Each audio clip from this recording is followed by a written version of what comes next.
Dans les forêts du nord du Japon, c'est un animal que vous pouvez surprendre en pleine baignade. L'ours, c'est un peu l'attraction phare d'Hokkaido. Ici, on en compte près d'1 pour 500 habitants. Un atout touristique pour la région. Chaque année, des milliers de visiteurs viennent dans ce parc naturel pour observer les ours en liberté. On dirait qu'ils sont dans un bain thermal. Ils sont détendus. Je veux bien les rejoindre, mais que si on leur enlève les griffes. Pour ces animaux, un personnel aux petits soins, mais toujours en alerte. Il ne faut pas que j'oublie que c'est dangereux quand même.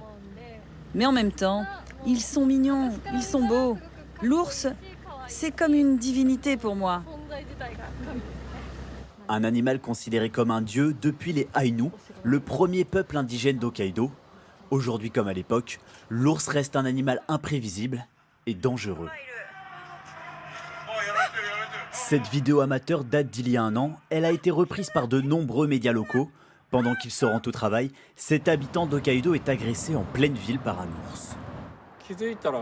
J'ai senti que quelque chose m'a cogné fortement. Je croyais que c'était quelqu'un qui faisait une blague. Le temps que je comprenne, j'étais mordu et pourtant j'ai tout fait pour me protéger.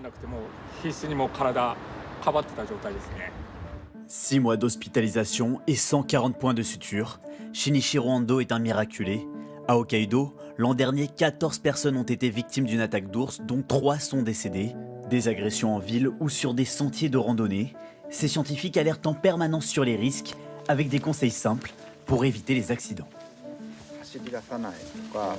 Il ne faut pas exciter les ours, ni courir, ni crier. Si tu en croises un, tu continues de faire face.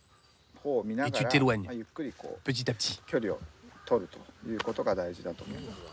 Pour tenir à distance ces mastodontes de plusieurs centaines de kilos, une simple clochette ou une radio sont très efficaces. L'ours vous repère de loin et s'il ne se sent pas menacé, il ne cherchera pas le conflit. On peut croire que ce tronc a été griffé par un ours de face. Mais en fait, c'est en se frottant le dos qu'ils ont laissé les traces. La mission du professeur Sato, surveiller la santé des ours, des opérations risquées qui demandent une grande préparation. Chaque mois, il réalise des prélèvements ADN grâce à des caméras et des pièges. Après l'analyse, on obtient leur régime alimentaire. On peut voir par exemple s'ils mangent plus de maïs ou plus de viande. Pour certains prélèvements, il faut se rendre au plus près de l'ours.